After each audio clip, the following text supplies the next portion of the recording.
When we talk about retirement alpha, what we're talking about is embracing risk pooling and annuities and products like that as valid components in your clients' retirement portfolios. The research today is pretty compelling. It tells us that systematic withdrawal plans do not obviously outperform annuities as a way to meet retirement spending goals, as well as providing support for contingencies and legacies.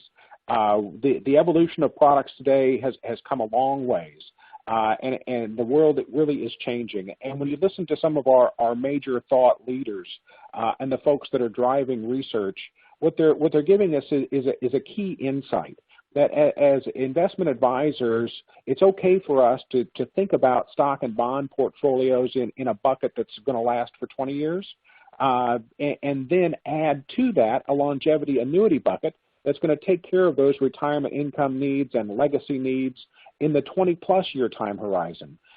There's no doubt that annuities can solve many of those problems, and there are many more client-centric products that are available today to help us manage these risks.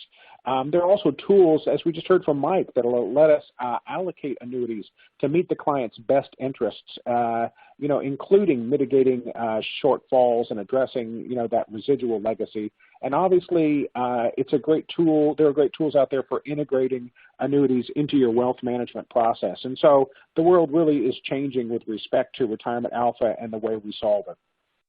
Our clients are starting to expect more of us when it comes to this particular subject.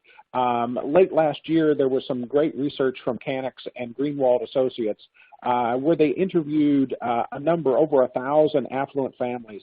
And after explaining to them how a variable annuity with a lifetime income works, explaining to them how fixed indexed annuities with lifetime income riders worked, it was interesting to see that while 49% found a traditional stock and bond portfolio, almost 50% more actually preferred the addition of a fixed indexed annuity to their portfolios as a way to address some of the heartburn they have.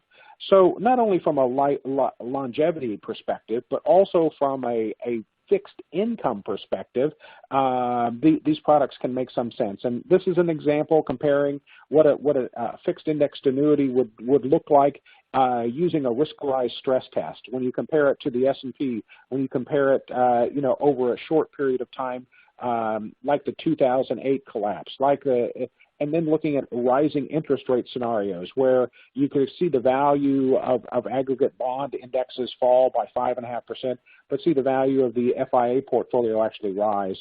So it's a good addition to the fixed income slice of the portfolio. This is sage advice from Wade Pfau, and if you know Wade, he's one of the leading researchers in our industry, and he gives some sage advice to say, maybe we need to think twice about whether we're recommending annuities when it comes to our clients' best interest. And so I think that's something for each of us to take to heart. So really our mission is to make you a hero.